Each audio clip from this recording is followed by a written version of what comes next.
ఓం శ్రీమాత్రే నమః. ఈరోజు దేవీ భాగవతంలోని శశికళా సుదర్శన్ల పరిచయంలోని 2వ భాగం గురించి తెలుసుకుందాము.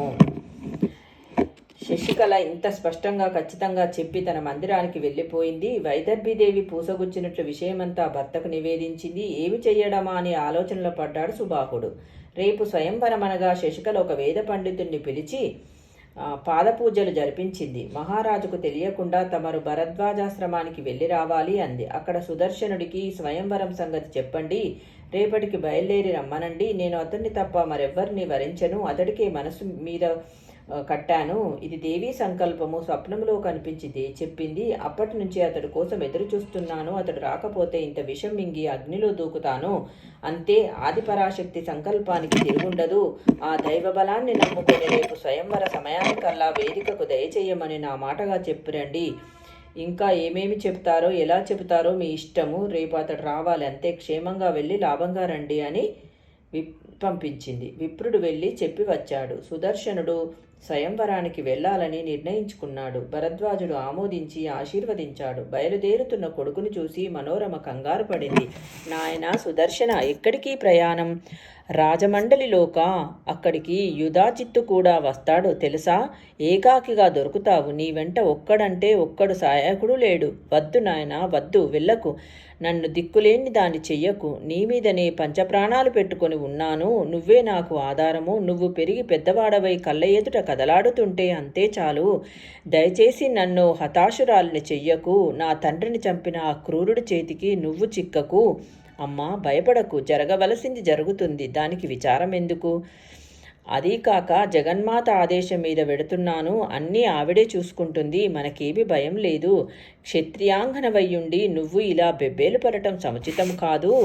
సుదర్శనుడి కంఠంలో వినిపించిన విశ్వాసము మనోరమకు కొండంత ధైర్యాన్నిచ్చింది. సరేనని ఆమోదించి ఆశీర్వదించింది. పుత్రకా, ముందుండి నిన్ను జగదాంబిక రక్షించుగాక, వెనక నిలబడి పార్వతి కాపాడుగాక, కుడి ఎడమల శివుడు కాచుగాక, మార్గమధ్యంలో వారాహి దుర్గమ్మ, దుర్గాలలో దుర్గమ్మ, కలహరంగములో కాళిక, స్వయంవర మండపములో సౌమ్యస్వరూప మాతంగి, రాజమండలిలో భవాని, గిరిదుర్గాలలో గిరిజ, చతుర్వాలలో చాముండేశ్వరి, కాననాలలో కామేశ్వరి, వివాదాలలో వైష్ణవి, శత్రువ్యూహంలో భైరవి, సర్వ ప్రదేశాలలోనూ సర్వదా భువనేశ్వరి నిన్ను కాపాడుదురుగాక అని ఆశీర్వదించింది.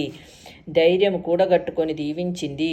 తీరా రథం కదలబోయేసరికి మళ్ళీ బావురుమంది. కుమారా, సూర్యవంశోద్భవ, నేను కూడా నీతో వస్తానయ్యా, తీసుకువెళ్ళు, ఇప్పటి వరకు నిన్ను విడిచి ఒక్క క్షణమైనా నేనున్నది లేదు, ఉండలేను, ఆగు, నిమిషంలో వస్తానంటూ పర్ణకుటిలోకి వెళ్ళి దాత్రితో సహా వచ్చి రథం ఎక్కింది.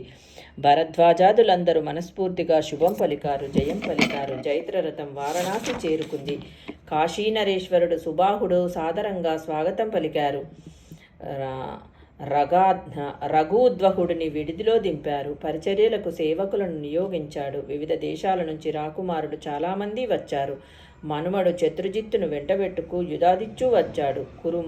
కురు మద్ర సింధు మహిష్మతి పాంచాల పర్వతీయ కామరూప కర్కాట శోల వైదర్భ దేశాల రాజపుత్రులు ఆ క్షౌహిణీ సేనలతో తరలివచ్చారు. నగరంలో ఎక్కడ చూసినా సైనికులే.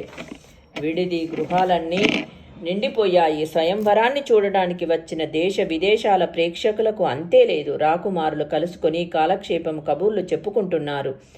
కాక్తుస్తుడు సుదర్శనుడు వచ్చాడట, ఏకాకిగా వచ్చాడట, అమ్మను వెంటబెట్టుకు వచ్చాడట, ఇంతమంది మీ మహాసంపన్నులముండగా మనల్ని అందరినీ వదిలేసి రాకుమారి శశికళ ఇతన్ని వరిస్తుంది కాబోలు, ఆశ పాపం అని నవ్వుకున్నారు. యుధాజిత్తు కల్పించుకొని ఈవేళ ఈ స్వయంవరంలో వీణ్ణి నేను చంపి తీరుతాను అన్నాడు. ఈ మాటకు నీతి కోవిదుడైన కేరళాధిపతి అభ్యంతరం చెప్పాడు. ఇది ఇచ్చా స్వయంవరము, శుల్క స్వయంవరము కాదు, కాబట్టి బల ప్రదర్శనాలు, యుద్ధాలు ఉండకూడదు. పెళ్లి కూతురు ఇష్టాన్ని బట్టి ఎవరినో ఒకరిని వరిస్తుంది, అంతే, వివాదానికి తావులేదు. అదేగాక ఇంతకుముందు నువ్వు ఆ సుదర్శనుని అన్యాయంగా తరిమేశావు, రాజ్యహీనుని చేశావు, బలముంది అని రాజ్యం మనవడికి కట్టబెట్టావు, ఇప్పుడు ఒంటరిగా దొరికాడు కదా అని ఏ పాపం ఎరగని రాకుమారుని చంపుతానంటావా? పాపానికి ఫలం అనుభవిస్తావు. ఈ జగత్తుని శాసించడానికి ఒక జగత్పతి ఉన్నాడు.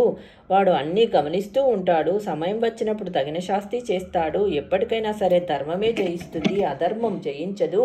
సత్యమే గెలుస్తుంది, అసత్యం గెలవదు. అందుచేత ఓ యుధాజిన్నరేందా, అన్యాయానికి పాల్పడకు.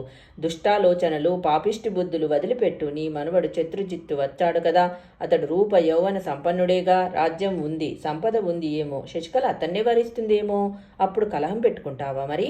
ఇంకా చాలామంది రాకుమారులున్నారు. ఒకరిని మించిన వారొకరు ఎవరిని వరిస్తుందో వరించనివ్వండి, స్వీకరించనివ్వండి. అంతా కన్యామణి ఇష్టం. ఇందులో వాద విధాలకి చోటు లేదు.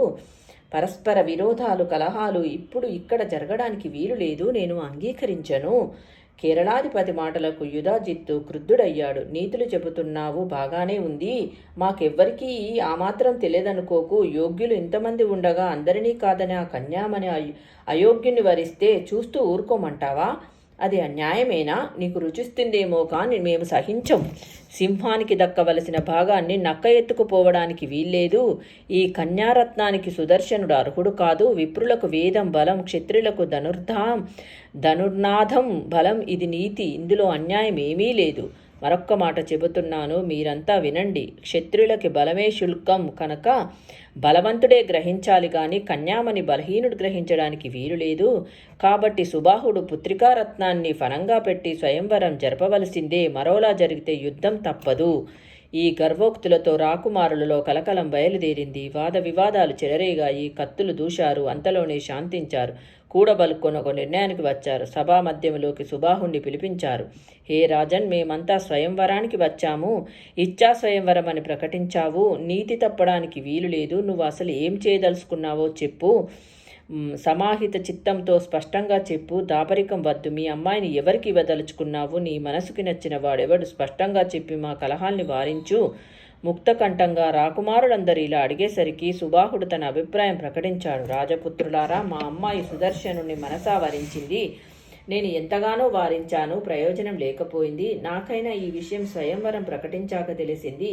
ప్రకటించాక జరిపించాలి కాబట్టి జరిపిస్తున్నాను. ఏమి చెయ్యను? మా అమ్మాయి నా మాట వినడం లేదు. సుదర్శనుడు ఏకాకిగా వచ్చాడు.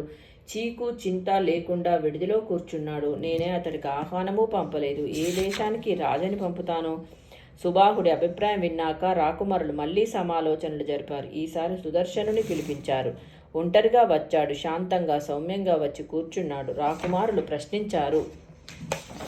ఓం శ్రీమాత్రే నమః. రేపటి వీడియోలో సుదర్శన రాజపుత్ర సంవాదం గురించి తెలుసుకుందాము.